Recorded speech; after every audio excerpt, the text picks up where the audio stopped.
Welcome to the Herd Mentality Podcast, an eclectic weekly mix of atheistic and humanistic conversations with complete strangers. I've never met them and they've never met me, but we're throwing caution to the wind, taking a risk with a dodgy internet connection, and God willing, get an interesting conversation for you to listen to. I'm your host, Adam Reeks, and it's time to meet our guests. Ladies and gentlemen, welcome to episode 11 of the Herd Mentality Podcast. By the people, for the people, and today we have people from all around the world. They're all ex-theists of one form or another. Dan Errol, how are you? I'm fantastic. How are you? Extra good. What's the time there? It is just past midnight. Okay, so it's not too late. So let's go clockwise around the Skype. Lena, hi. Hi. Lana. I keep thinking Lena. Anything. Anything. Anything works. Anything works. Where are you from? I'm from Syria. How did you find out about the podcast? Twitter. That's how we do things here at the Herd Mentality. Yes. Yeah, look, I've never spoken to a Syrian. I've never spoken to an Australian before, so. Oh, okay. Well, I'm sorry that I'm the first one you encounter. There's far nicer Australians out there. And we have From Shadows. Who are you and where are you from? I am from Houston, Texas. Oh, yeah, that's a place where they launch stuff into space, isn't it? Actually, they do that in Florida, but the control centers are here in Houston, so you're partially right. We have on the line Brandi. Who are you and where are you from? I am from Salt Lake City, Utah. Oh, yeah. Salt Lake City. Tell me about that. Oh, it's a fun place. There's a lot of Mormons here. Ooh. I'm a former Mormon. It's pretty exciting. Salt Lake City, that's, isn't that where they do land speed records? Yes, out in the desert, they do. Well, I guess the whole place is a desert, really, but... But you've got salt lakes, don't you? Like they evaporated away and it's perfectly flat, or very nearly? Oh, it's not... Well, yeah, the salt flats are pretty flat, but we still have our big, giant lake of salt. And what grows in there? Can you go fishing, or is it sterile? Brine shrimp is the only thing in there. Shrimp? Brine shrimp. Shrimp sandwiches? Shrimp stew? Not quite, but... So you'd maybe pop down on the weekend with a very small fishing rod? Yes, and I don't do drowning because you just float on the water. There's so much salt in it. That's like the Dead Sea, isn't it? In Europe. I've always wanted to do that. That'd be an amazing experience. It's not that exciting. Oh, so it's I suppose when you live right next to it, it's not thrilling. It's all right. I've got 420 kangaroos in the backyard that I can count. You guys must think that's very exciting, but I can assure you, when you've seen one kangaroo, you've seen them all. Dan, what were you? I was just kind of a plain old Christian. Episcopalian, I believe it was called. It's been a while since I've referenced it, but isn't that a star sign? It might be. It's the ones that like dance around and speak in tongues. Oh wow! Yeah, I've always wanted to try that. Could I have a go now? Would it work via? Can you do it over the internet? Well, I lost my faith when I couldn't do it. Right, and that was when you were there in front of people who were egging you on. Exactly. So, did you ever do it? Did you try speaking in tongues? I tried. I went to a youth group get-together at a church, and they called up kids that had never done it before and needed to be saved, and people around me were doing it, and I was standing there thinking, oh, I should be doing this. But it wasn't coming to me. They kept saying you would just feel it go through you, and I felt nothing. Well, maybe they didn't slip enough narcotics into your into your water bottle before you went in. And your parents supported you in doing this? My mom did. My mom was really into the church. She worked for the church, things like that. My dad he stayed home every Sunday while we all went to church. Yeah. Well, I think he made a wise decision just quietly. He did. Now, would you rate that as the craziest stuff you encountered? With religion, yeah, that was the stuff like that. I mean, it happened every Sunday in church. Someone would run up to the front of the church and start jumping up and down and speaking in tongues. And that particular event at the youth group was definitely one of the more crazy things I've been. And they did this at youth personally. Group. And what sort of age group are we talking? You're talking probably, if I can remember correctly, I was probably 13 or 14. Oh, and wow. It was mostly teenagers, but they were all the way up to 18 years old. Surely there's better things you could be doing when you're 13 and 14. Oh, I could think of way better things. Genital origami, PlayStation, loads of ideas spring to mind. Yeah, no, I could have done a lot better things, but that's, Instead you were yelling crazy things, channeling Elvis. Yeah. And Lana from Syria. Yeah. Tell me a little bit about your history. Well, I was Muslim. I still haven't exactly escaped, if you would call it that, because I still live with my parents, because I haven't left the country yet. Right. Well, I don't know what to say. It's all crazy. It's all nonsense. It's all crazy, all nonsense. I mean, I can imagine it's almost a case of where do I start? Exactly. Are your parents both devout Muslim? Yeah. Do they speak English at all? My dad does. My mom doesn't. My dad's lived in Ireland, so he knows English. Mm-hmm. He's a little more open-minded than my mom, but my mom's pretty close-minded. Right. And out of curiosity, do you both wear the burqa? Not burqa. We just headscarf. Okay. What are your thoughts on that? Is it something? I hate it. But it's a moral obligation. I think it's more of a tradition than religion kind of thing. And because so near where you are, do you see people walking around without it? Rarely, because I'm from Syria, but I live in Saudi Arabia, and here they have the religious police. Ah. So if you don't wear it, I think they can jail you. I'm not sure. Yeah, because that's sensible and reasonable. Yeah, you show your hair? Well, let's go to jail. Yeah, that's an offence punishable by years in the slammer. Yeah. Jeez. I spoke to a lady who goes by the handle @OneGodlessWoman, and she's a Saudi who's moved to Canada 10 years ago. She was a rape victim. She spent time in prison. She spent 3 months in prison because a man who was not her guardian picked her up and transported her home, and the religious police picked her up. Now, how many religious police are there? There must be everywhere. They fill the country. We see them in every mall. The same story actually happened to my friend, but she wasn't jailed because she was younger than one godless woman. Mm-hmm.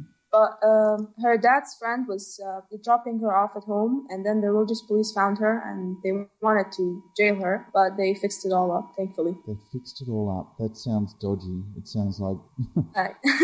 Well, I don't know exactly how they fixed it, but they helped her and they took her out. And how are things politically in Syria? I mean, you've probably got a better idea because you have access to first-hand accounts of what's happening over there. Well, I'm not exactly with the revolution. I'm not with it because, I don't know, it's caused more problems than solved them. And From Shadows, tell me more about your background. Oh, man, that's an interesting, bizarre story that I lived. Let's see. Grew up with two fundamentalist Christian parents, my mom and my dad, in a basically cult where we were homeschooled and food co-op and everything. So we lived this life that was completely controlled and centered around religious beliefs. Dad was in a militia even at one point because, the big bad government was going bad, all that. And thankful to get out of that because the more time I spent out of it, the more I'm realizing how insane my family was and strict they were. My mom's one mistake was having me read the Bible all the way through and taking us to the library. So, place with books and other knowledge. Yes. So I can both thank her and blame her for the control thing. And they're still practicing? Yeah, my mom is still a very devout Christian. My dad, as he's getting older, he still goes to church and whatnot, but he's not as he is. And a racist bastard, too, if I can say that. Yeah, look, do what you got to do. So, okay, give us an example of perhaps something that he's done that's really put you on edge. Well, I have friends of various colors, and he does not like any of them. I have friends that are gay, and I even have a transgender friend. He's never liked any of them. In fact, he won't allow them in the house. Wow. In fact, I'm pretty much banned from going over there anymore, which is a public service, truthfully, for me. Well, isn't it a shame that you're unable to share some of the things that give you joy now with your parents? You've grown up, you've moved out, you've made a life for yourself, and they're not willing to share that anymore. Well, it's a yes and no, because my dad was very violent, very strict, because, the Bible, it says it's okay to beat your kids, so it was okay for him to beat us. So there's a law in Australia that we're looking at passing. It's been recommended by a medical board that you're no longer allowed to hit your children, full stop. You can't discipline a child with violence. And I think it's actually a really good thing because children understand rationality. They can, if you speak to a child as you would an adult and address them and say, okay, here's what we need to do, or if you stop doing this, this is what you will get. rather than using violence, which is something that they can take into adulthood. And I think this is probably one of the reasons why the populations of prisons have a higher percentage of religious inmates. Our beautiful less than 1% atheist. It's beautiful. Yeah, I've always thought that's odd. And it's a bit of a recurring cycle. I was on another podcast this morning as a guest. We were talking about this, whether you should, in prison, give people incentives to have their sentences shortened by partaking in religious things such as going to church and so forth. I think it's counterintuitive. I think it feeds the system. It does feed the system, and that's what they want here in this state. Well, in this country, because unfortunately the prison systems have become kind of outsourced, and they make lots of money on putting you in prison. And so their incentive is to create a revolving door policy. The fewer people you can have in there, and the more people you can have back out in society integrated, then the better. Well, the irony of things is that the state that I live in, Texas, which is known to be ridiculously religiously fundamental in all aspects, we have this my state is well known for the whole ignoring the separation of church and state, and quite a few of our governors have done great jobs of proving that in our state, unfortunately.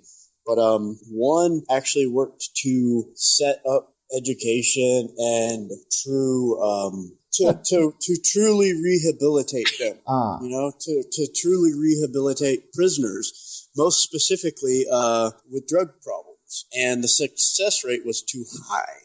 And as a result, they got a new governor in and undid everything that she worked so hard to improve. Thank goodness. Because we can't have a Texas we can't have up, can we? We can't have the prison population lower, Brandi, hello. Hello. Tell me about your religious upbringing. I was born into a Mormon family here in Utah. You're not related to the guy who went for president recently, are you? No. Thank goodness. I was about to bone you off this call. Oh yes, Romney. I grew up a very, very fundamental Mormon family. Most of my family is still very devout Mormons. About half of my family is. The other half is atheist. My two brothers and I, we've all gone our separate ways. But Mormons are a special brand of Christians. The fact that they're a brand of Christian intrigues me. You've got Catholic Christians, Mormons, Jehovah's Witnesses, a whole bunch of other crazies, and they all claim to follow the same book, but they do different things, and they all have different interpretations. They do different things and have different interpretations. I think probably the most striking about the Mormons is their version of the Bible. They claim to read the King James version of the Bible, but they have their own translation of it that Joseph Smith supposedly got the actual translation of the Bible. So they have their own translation of the Bible that makes it slightly different slightly from more just correct. the regular. Slightly more correct. And it is interesting to watch other people on Twitter, since it's where I spend way too much of my time, as they argue against other Christians, and many of the things that they argue against, like Mormons, they've come up with an answer for that that is separate. And it's really interesting having grown up Mormon and only recently really learning much about other Christian religions. Like, they're all equally crazy for sure, but they definitely create, with Mormons, you don't have a heaven and hell, you have different glories, and so no one goes to hell, and that's like, that's good. That's no one goes to hell. Cheers, guys. So you don't have that threat. They have a lot of other ways of keeping you feeling especially guilty. So, what was the single thing that made you feel bad? Well, for me personally, I was very devout, and I never really, when I was younger, I never really questioned, and I managed to cherry pick in my beliefs and make sense of it all in my head. It was very, very crazy looking back on it now. And I was very good. I never really was, quote-unquote, tempted to break any of the religious laws that the Mormons have put in place. And so for me, it was the thing that finally got me was my best friend was gay. And that was the thing that really, I couldn't reconcile the fact that my friend was gay with the fact that the church wasn't okay with that. And at the time, the church has kind of done a little dance around, the Mormon church, I should say. I call it the church because I'm in Utah and everyone refers to it as that.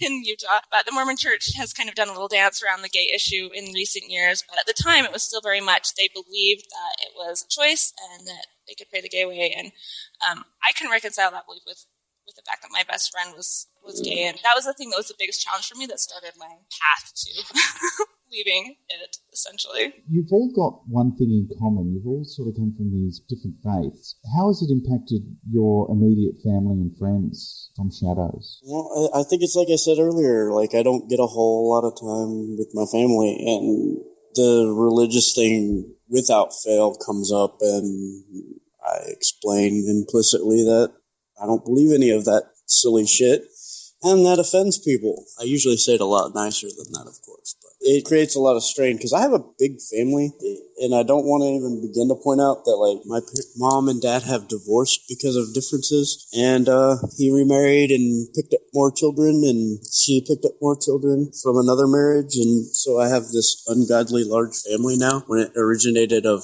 like 3 kids. So like out of that, I got 2 brothers that I keep in contact with, and we get along pretty damn well. But when it comes to the rest of the family, it's pretty much ostracization because of the fact that I'm the non-believer, the devil child. You've been able to pick and choose. And the irony of things is, and the bigger irony of things is, I'm the one in the family with the lowest criminal record. Wow. Well, I suppose you wouldn't get a lot of time to go out and rob 7-Elevens if you're playing Final Fantasy all day. Well, no, when I was younger, I still found time to commit atrocious acts, but... Was that when you were a believer? Ironically, yes, it was. Have you ever stopped to think about that? I have, and I realized it was just as ridiculous as my belief. So how did you justify it to yourself at the time? Now that I'm older, I really don't think about that too much anymore because I was like, I did it, I'm older now, and moved on. I don't do stupid, silly shit like that anymore. So the irony of things is I have a current...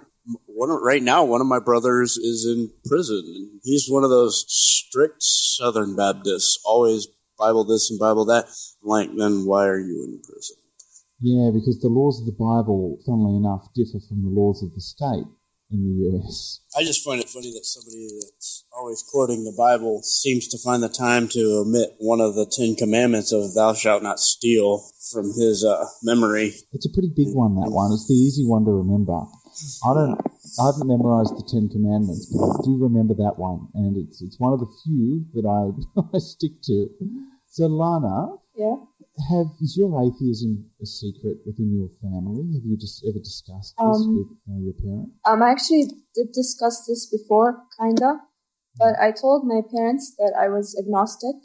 I figured I'd soften the fall for them, and to them, agnostic is just like being an atheist, so it was practically the same thing. I actually talked to them about this a few weeks ago, and they always thought I was like a smart child because I had good grades and stuff. And then after I talked to them about my ideas about religion and everything, opinions, my mom actually told me that I was stupid. I was like, what are you talking about? And she's like, Nene, you're so smart. Your brain just burned and you became stupid right now. I'm like, okay, you really think so? And she's like, yeah, you cannot have those opinions. I'm like, why not? And she just said those things are not questionable and you just have to accept them. And I didn't agree with her. It's a difficult conversation to have with your mother. I'm guessing are you a student? Yeah. And what are you studying? I'm actually in high school. Okay. Your English is amazing. Thank you. I would have loved to have had English that good when I was at high school. Thanks. So what are your plans for the future? I mean, you said that you are a Syrian, but you live in Saudi Arabia. Yeah. Are you planning to move on from there at some point in the future, or is this is it even an option for you? It's definitely an option. My parents actually want me to move out. They all want all of us to move to another country, maybe 2 years from now. All of us with our parents. They want us to live together until I'm wed to my one husband. Oh, to your own husband, half your life. And has he been selected yet? No, thankfully. And but given you're in high school, you're not ridiculously young. When will you have your own choice in doing so? Well, my parents aren't too extreme, so they won't pressure me into anything. They told me I can choose when I want to. Even if I didn't want to get married, they wouldn't say anything. They'd just be like, "It's your choice." But they would have to agree. The husband would have to have their agreement. They would have to love them and stuff. So he has to perform some sort of feat of strength or trade cattle. Huh? Trade cows. That's the joke we have. over here. No. That's the preconception we have of the Middle East. Look, it's encouraging to know that you're able to make your own decisions, because that really is an important life decision, isn't it? Not everyone is as lucky as me, though, unfortunately. Do you keep in touch with friends in Syria? Yeah, sometimes. They usually get married around 18. They think that's the best age to get married, 18, 20s. I think that's too young. It's none of my business. But as lifespans have increased, certainly women in the Western world are delaying when they have their children. Yeah, exactly. I agree. Unfortunately, that tradition has stuck around of getting married young. Is there any change in the next 20 years, do you think, in Syria? I don't think so. We're pretty stubborn people. But so it's in your nature. Yes, it is. I hope we change, but I don't expect it. I think it'll take the influence of neighbouring countries, and unfortunately the neighbouring countries are just as crazy, if not crazier. Exactly. Dan, what are your thoughts on some of the things you've heard so far? I'm sitting here in awe, especially with Lana and Syria and Saudi Arabia. That's coming from a U.S. standpoint. That's got to be such a tough way to live life. Yeah, I mean, the worst thing you've had so far is you had to stand up and right. yell. Yeah, into some crazy stuff. Yeah, and I didn't have to fear telling anybody that I was atheist. I didn't have to worry about who I was going to marry. I don't have any of those things. So to think, when I think about religious oppression on me, and then to compare it to a story like that, it makes it feel so minuscule. Dan's had it pretty good. Brandi's had it okay. From Shadows, who's, that exhausted from all this religious ostracisation that he's been forced into a life of no crime and lots of Final Fantasy. And way over in the Middle East, we've got... I know, terrible life I have, right? And then Lena, who seems to just have it worse than, I think, everyone here, but surprisingly chipper. And you're not even one of the people who really has it bad. You look at your life and go, you're actually really fortunate. Yes, I agree. I think I'm very fortunate compared to others, even some of my friends. Is there a topic that anyone would like to discuss that you think is important? Well, if it could, may I ask Lana a question? Sure. Do you plan on kind of sticking with the more society-based or culturally based wedding stuff as far as marriage? Do you think you'll marry younger, or will you actually make sure you get your parents' blessing? Or will you, at that age, do what you think is right? I will not get married anytime soon. I don't know. I don't plan on getting married.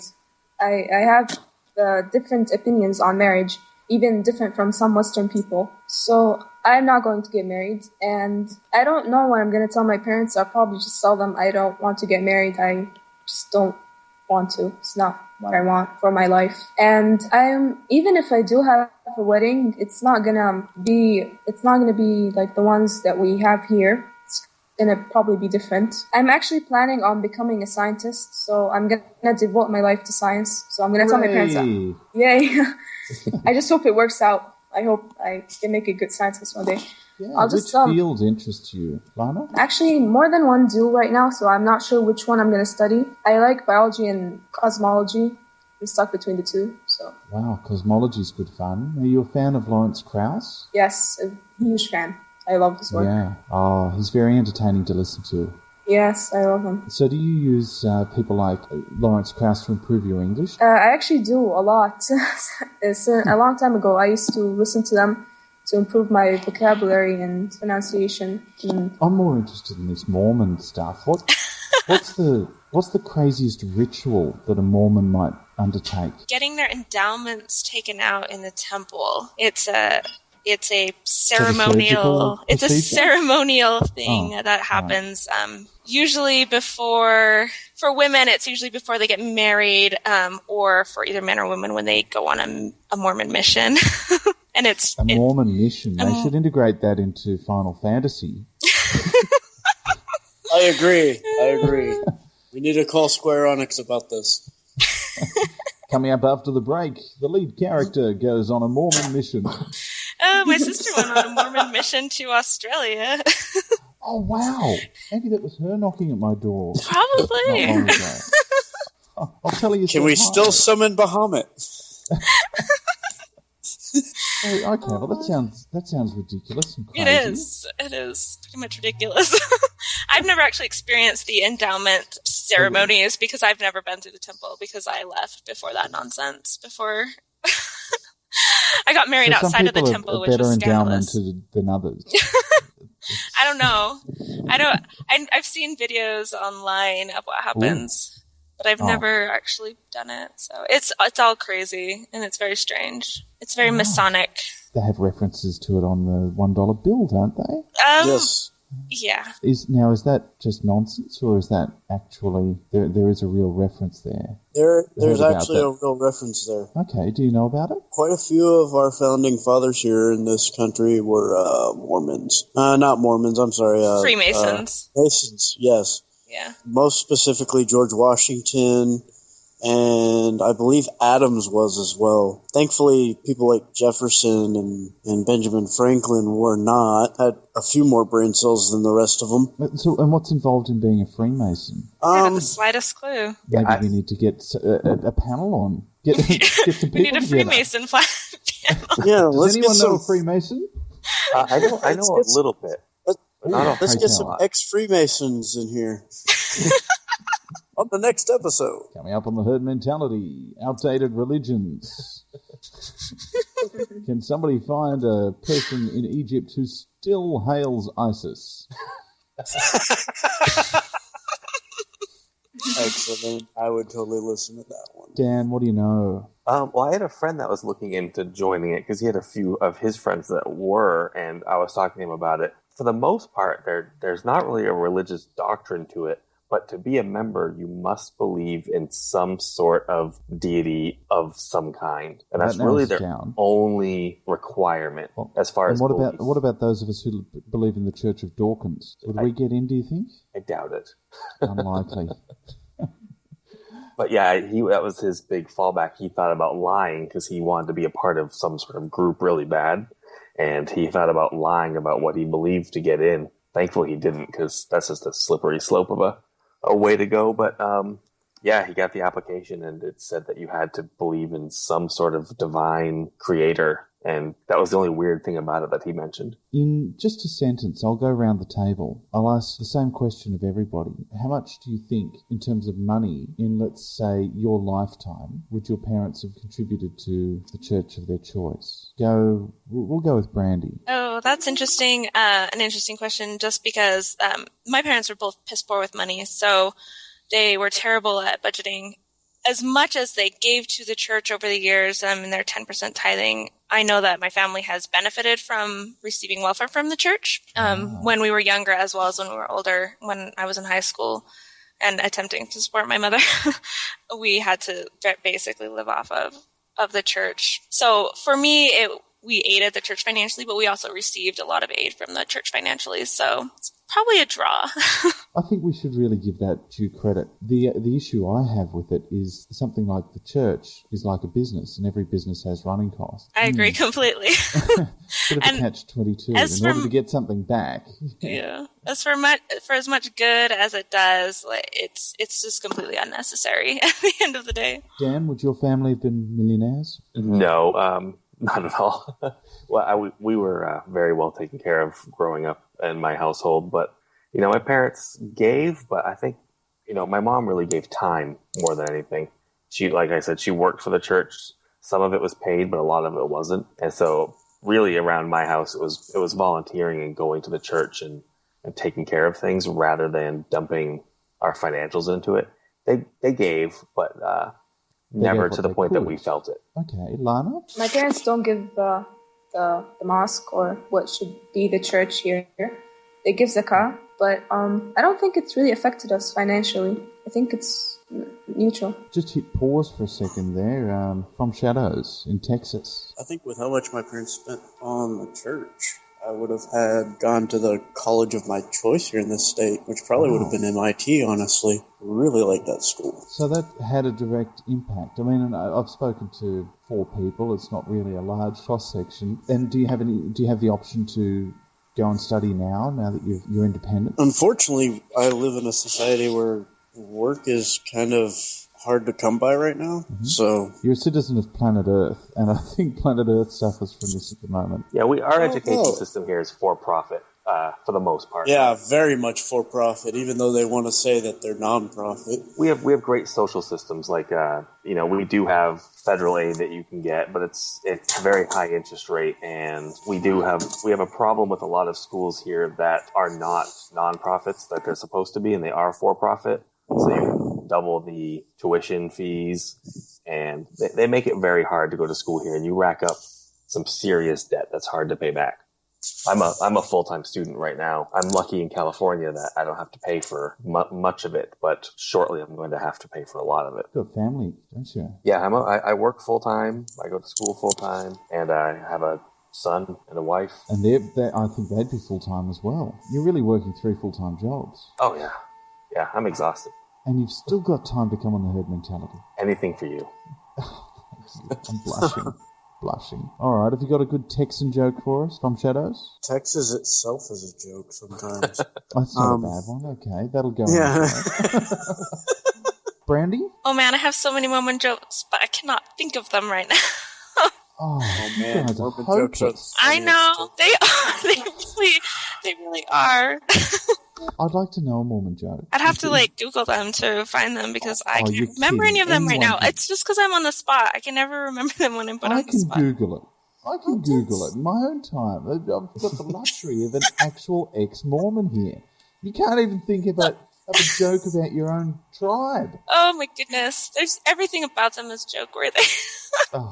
Oh, no kidding about that. Can we start with the one where you get your own planet when you die? Oh yeah, that's the best. It's true. Really? I thought that was Scientology. No. No, I must get mixed up because Nobody goes to maybe hell, and you can get your own planet. Your own planet. That's amazing. What would you do with the planet? It'd be a lonely existence. Well, because you become a god, so I guess that makes Mormons polytheistic.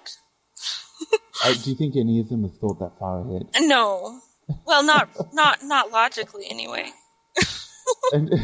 And the really bad ones don't even get their own planet. They get like Pluto, which has been demoted from a planet. No. The lowest kingdom is Earth. Oh.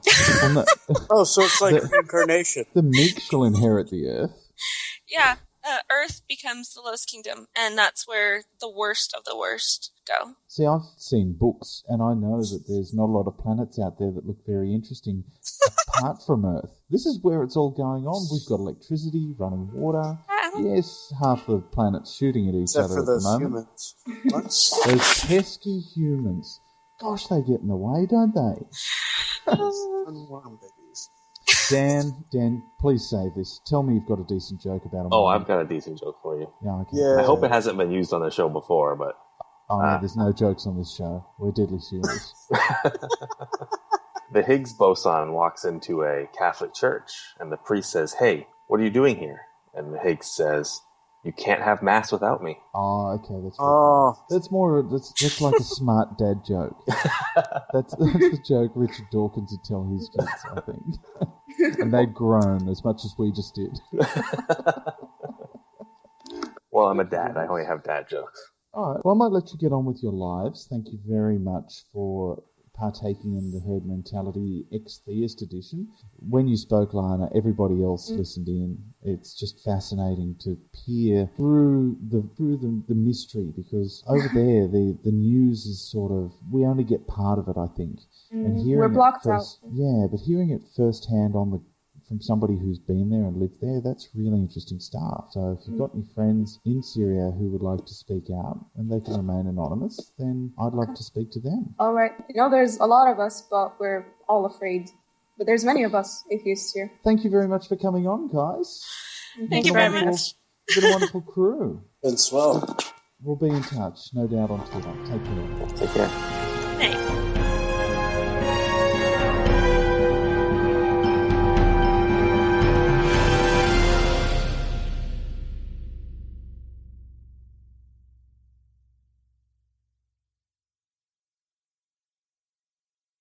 This zany bonus track music was proudly sponsored by @MusicalHumanist. Today's absolutely crazy bonus material is an interview with Matt Hunt, a guy who's really good at maths. And remember, all Herd Mentality bonus material is completely free. All right, Herd Mentalists. Once again, we have some fine bonus material, which to this day has cost you absolutely nothing. It's free. And on the line, we have Matt Hunt from England. How are you, Matt? I'm very well, thank you. We met on Twitter, as is traditional. You had my attention, given that you do really tricky stuff with calculators. Well, not exactly calculators, but what I do is I do mathematical modelling. So what I do is I look at some particular scenario, some problem, and I throw some calculus at it. And this, hopefully, I can get a set of equations or equation I can solve, and this should tell me something about my particular scenario that I'm interested in. So I'm not exactly doing lots of things with calculators. If I do have to do some sums, then it's normally using a big computer because the equations I get are normally quite hard to solve. Right, and when we say big computer, are we talking something like Deep Blue? It can be, yes. On my Twitter feed, it says my specialism is classical continuum mechanics. That sounds a lot like cosmic consciousness.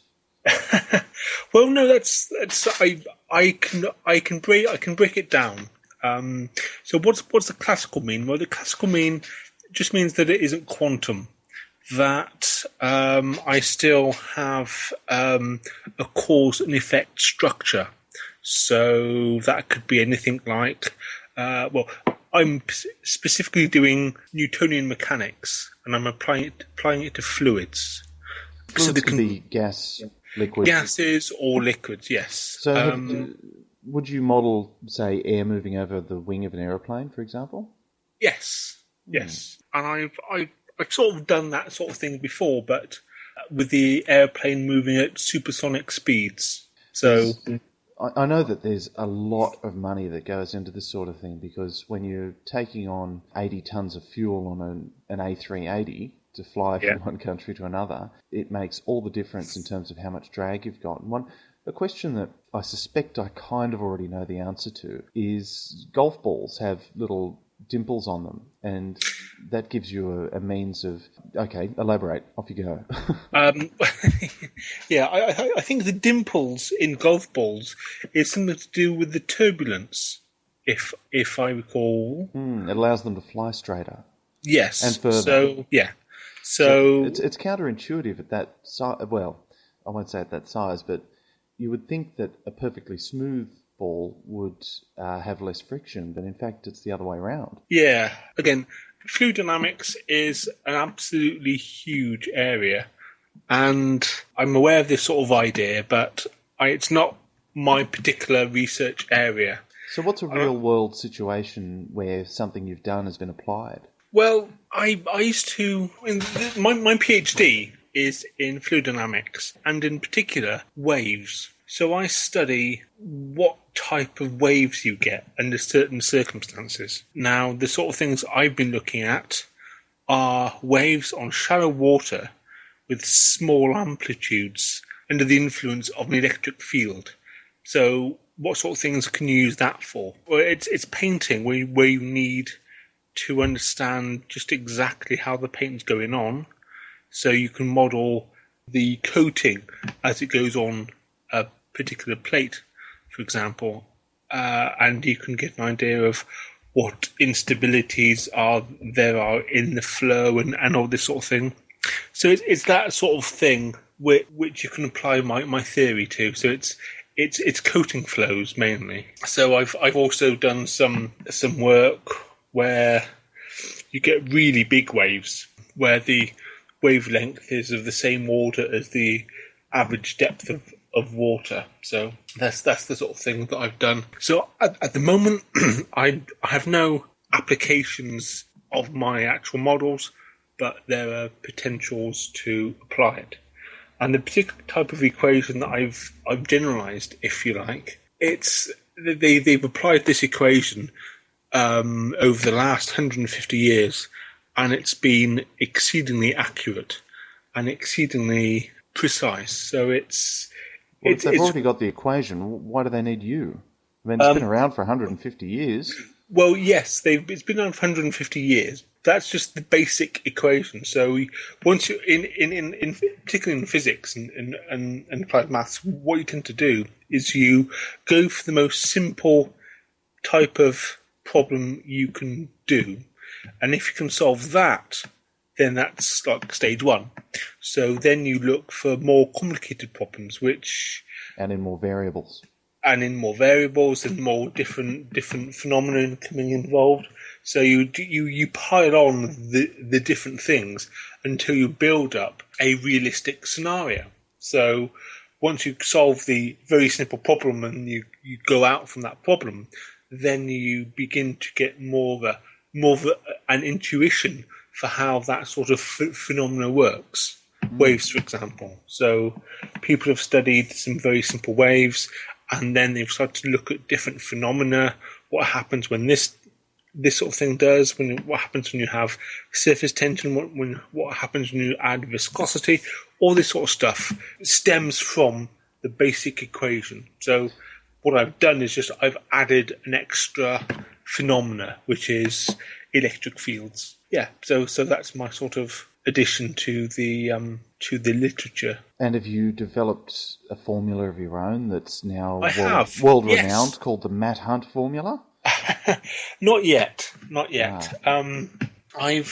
What I've done is I've derived a forced Kadam-Steph Petviashvili equation, or forced KP equation, in 3 dimensions with an electric field term. That's my big contribution to the literature, as it were. So I'm going to be hopefully publishing this within the next few months.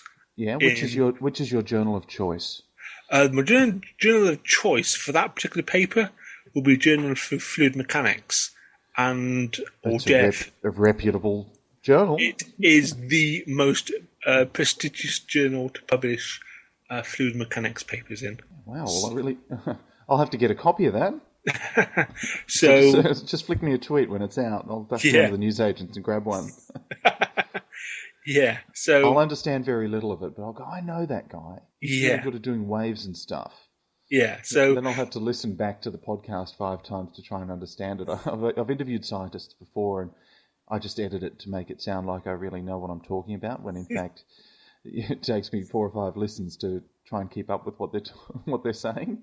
Right, yeah. One of the things that I love about what I do, which is effectively mathematical physics, is using maths. I can model any particular problem I like just by writing down a set of equations and then playing with those equations, and then understanding just what happens. And when you derive your own equation, the euphoria is really quite something. But it's a religious experience. Would you go that far? No. I only ask because it's a self-serving interest, given the nature of the podcast. It's more the gamer type thing of what's known as an epic win. Power up. Yes. So you're just leveling up one equation at a time. Yes. It's like you're deriving your equation and everything seems to cancel quite nicely. Everything goes in just right into place. And when it does, when everything just works, you get your equation, it feels like an epic win. Absolutely an amazing feeling. I can't do maths to save myself beyond high school stuff. So I'm not really going to ever experience that, I wouldn't think. But I did play World of Warcraft for a year, so I understand the feeling you're talking about. Yes. And when I say a year, I don't mean continuously. I did take care of my personal hygiene and go for a run from time to time. Yeah. So let's just move on to a little bit of religion. What are your thoughts? Where do you stand? I'm an atheist. Well, that was easy. We can wrap it up now. And do you get involved in some of the debates online on Twitter? Twitter, yes, sometimes. But my battlefield of choice tends to be Facebook. And I also went on to Matt Slick's website, calm.org. So I was on there for a couple of years. And to be honest, I wasn't particularly aware of this whole creationist thing until I was studying, again, fluid dynamics in Manchester and got friendly with a guy there. And he said, you've got to see the sort of stupid things that some of these people say in the US. And it was him, basically, that turned my eyes on to this creationist stuff. Because I was brought up, I did a maths degree. I did a master's degree in mathematical physics from Oxford.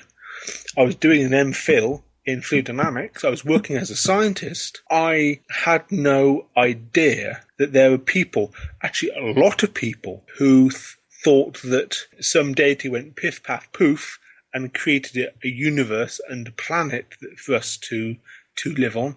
And I don't think that's the terminology that God used, though. Well, piff, paff, poof. That sounds like the Newer Testament. Which book have you been reading? So, and it's just like humans, like just pairing on Earth. Now, my education outside of maths and physics, I have to admit, is admittedly very weak, but my knowledge of evolution has actually come on leaps and bounds, because when you get into these debates on Facebook and Twitter and stuff, you actually pick up people who know their stuff for evolution, and you learn from them. You read books and stuff, and you read things online, and you begin to get a feeling for what evolution is. Now, you know, the really nice thing about this is just speaking to a scientist, is the first thing they'll say is, here's what I don't know. You know, my strengths lie here in this specific field. So cool. Never see a pastor saying that. Well, yeah, it's mainly our caveat to say, well, it's not my field, so if we don't know anything, well, it's not my field, sort of thing. So it's more of a get out clause. Just if we don't understand something, it's not my field. So that's the sort of reasons why we say that. He put me on to the Atheist Experience. Oh, Matt Dillahunty and co. Yes. What compelling listening. Yes. I mean, Matt Dillahunty is, I would say he's a genius. Oh, I'd go further than that and say he's a god amongst men. Okay. But yeah, he's such a powerful argument, such very clear understanding about religion. And zero bullshit. Yes. He's a very... but he can listen to a theist present their argument. At the very beginning of a discussion, he'll say, all right, who are you, where are you from, what do you believe? And as soon as they say what they believe, he takes it one step further and goes, okay, this is the argument you're trying to make, and here's why it's wrong. And then the poor theist just sits there in tears on the end of the line going, why did I call in? Yes, and one of the things that I did listen to was his debate with Matt Slick about Slick's transcendental argument. Have you seen that particular one on YouTube? I think I'll be punching it in after the show. It's absolutely brilliant. Dillahunty takes Slick apart. It's just absolutely brilliant. So I went to Slick's website and signed up, and I actually called into Matt Slick's show a couple of times as well. And I wasn't really impressed with his arguments. The first time I called him was about morality and contraception and this sort of thing. So Matt Slick's argument was, I think, along the lines of contraception will encourage young people to have sex. Well, I don't think young people need encouragement, do they? I mean, that's just called biology. Yes, exactly. So my argument was, if you want to reduce abortions, then you've got to have easy access to contraception. In conjunction with education. Exactly. You have a good secular sex education at school, easy access to contraception without any stigma attached to it. That's the important thing. And then I think abortions will decline. Yeah, it's it's a scientific process, isn't it? Yes. We can look at other areas, other examples, other real-world examples of other countries where this sort of thing has been applied. Australia, Britain, we've got relatively good education systems. I saw, as part of the human sexuality course when I was at primary school in year 6, so I would have been 11, they pushed in the big cathode ray tube television on the wheelie trolley with the VCR that was old enough to vote, and they popped in the cassette, and we all sat there and watched a woman give birth for 10 minutes. So they edited a lot out, but where they're sort of scraping placenta off the lens. But it got the message across. And, having had that just come after, here's how you put a condom on a penis. And they actually, we had a real plastic penis there, because we don't muck around in Australia. We know our way around a good plastic penis. What they found is previous years, they'd done the demonstration with a tube of toothpaste or a banana, and some people who hadn't necessarily been paying attention as to where you put this had gone, all right, well, let's go and have some sex, and they just go and roll a condom on the tube of toothpaste, leave it in the bathroom, off they go. I was waiting for something like that. But yeah, it sounds like your sex education was superior to mine. We never had that thing. We never had, here's a condom, here's a plastic penis, this is what you do to put on a condom. We never had anything like that. Mind you, I did go to Christian schools throughout my education. I have to say, the education was exceedingly poor in my Christian school. Oh, wow.